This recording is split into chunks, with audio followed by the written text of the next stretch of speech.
minister was not there. The leader of opposition wasn't there. How? Yes. No, Yaliwo by that time it was Mpuga. Yaliwo. Now, basalawo begabire sente. Badigaba ngorede budget emazobita.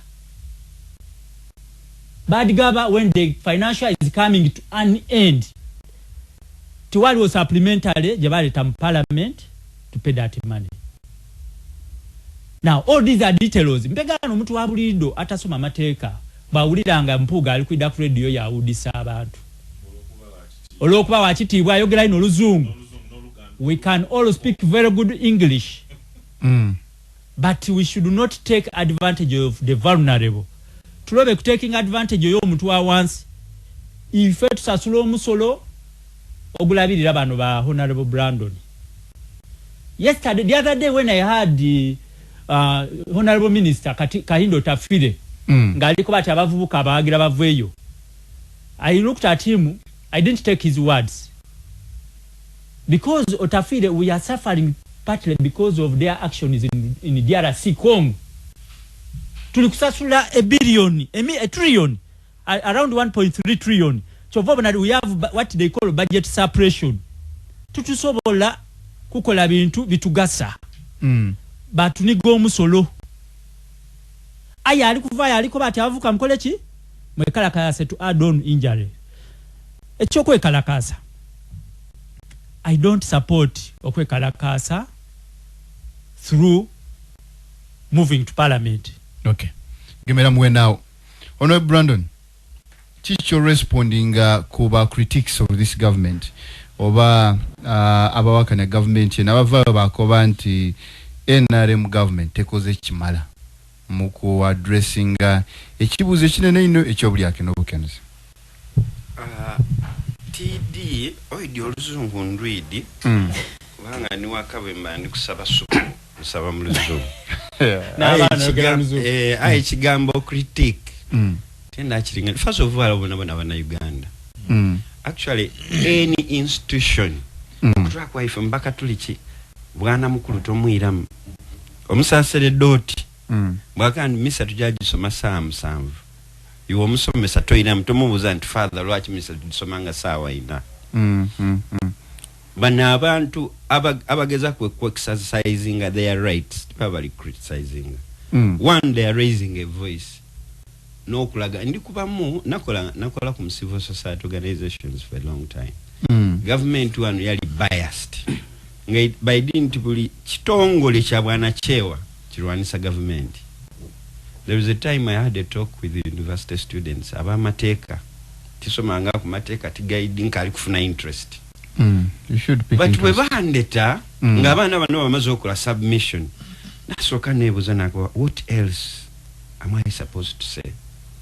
Katonda we yanambira nti bali in their submission they had criticized the system called NRM ngabuli kumboza how it frustrates young people blah blah. And there was a point jena yogera vampani standing up pros nakuba nti am a reflection because I'm a young man. Na jam line eyo ngam not committing myself kuba nti byebwogeire bizirayo. But it's a continuation. Could it be nti was studying audience kuberio communication or so studying audience wajua chesa ni rowulira audience analysis is very important. I bobango yendo kweta near no money. You do evaluation because we bali kuogera they are true era na abasaba nti ndi basaba ngaifa baba kamtuyambe mtukobere nsonga no mtuyambe kunokola legislative agenda because civil society n'abana mogani osobola okutweta wano nali tuli baba kati tuli bagezino watukobera nti bana eno legislation eno mujukole mutini muti tukali mu process yakola marriage bill UN women ebitongole byaida byatukobera kubanga tuli babaka bana abantu eno abantu abali outside bageze balingirira ebintu mutinga ng'omusumba wako benti first of all okubiringirira with interest eri yolenga when you pinga tomukobera kindi so anything that is positive about NRM ngaenda n'okukuba oluyi akati benze wano ole yakwa eri abe NRM ngazake eri abe NRM ngakati nze NRM nibotawo ekidomola njana chichi Now is being understanding in terms of how multi-party politics works.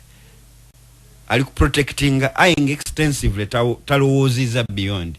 So banonze tienda kuba kubambu bali criticizing a government. They are giving attendance. If a country doesn't have a strong opposition, then government so olukwekirizaganya nti mukoze kimala kukulwanisa enguzi kukola kimala olukwenda kunko bantu wano Bishop Bamoze bwe bamutolonsa ano nga tusubira nti wa kamulini nga tusubira nti ajja kuba bishop bamutege empisa eyo beyond iganga yali atakoze yali wano diocese ne yagitandika mwembati erimbye yali takoze duzu wa neruwero bwe bali bajota ku bishop abantu akati muti musalana kuingirano ole yali takoze mu kanisa so abantu bali myopic tibali kubona wala tibali kubona nti na remwe koze kimala ni abantu be balonzi be ayatena achidding ezecho tibanacho I believe in positive thinking but ndokobera in line of my work as a young NRM cadre mfuna challenges ole akati ni wo source within ngola ali kubona ati gwe Brandon we itachigwa tusoka mu NRM aizo kuchogera atiko enti abamugandeli n'abachogera mu lusogeri abachogera mu luzungu but me I can never be intimidated as a person kubanga nsitukana omutwe gwange so banaba criticize actually if twaleka n'okweta bano bamuwanguzi nti bawakanya government balondola alternative government kubanga bolingirira if you look omukulu n'aba yakobe bolingirira the alternative budget je ba presenting in parliament before to join the general house kubanga bawe bovunanzi ba minister kule yali muwanga which I think is Semuju we picked up nzamwe government whip in parliament my interest will kachiko but duzi nali mkosasa bali ko report echo what did you pick up when the president yabaizayo ku zero level anti butiecho na alina supreme powers is the chief finance minister so I don't have any way the first time in the parliament of Uganda could rejecting appropriation bill that is very true and we went on record but also kuba chief finance minister chimwe ba constitution what do we have to do as members of parliament tulina obuyinza butukoba wano bwenjani nsaba leave ninkanti nikwena nkole iteka nga dikusoka ni muwanguzi ni mogani bafukamira bachala baibwe week musebe naita ko mukono libita that's how powerful nze chendoza ni bana bali to criticizing abalitua tulikuleta reforms and some people suggested nti the general constitutional reforms nti obuyinza buno obwebwa abantu ngatolusu wano ifeti twawulawo Chagulani can make a statement as Chagulani. You have any statement, Jako, as the president of the party. Seven, my chair can make statements as a chair. Jako a statement as a head of state, which provides him with the being executive the first power. Executive powers. I bino musemateka. Okay. Ero musumba no bwana very honest. Nti baba ileo emyaka esatu which you can upload them in 3 years and then walivaidanga bakana kumala mwaka they managed to bring 56 members of parliament their construction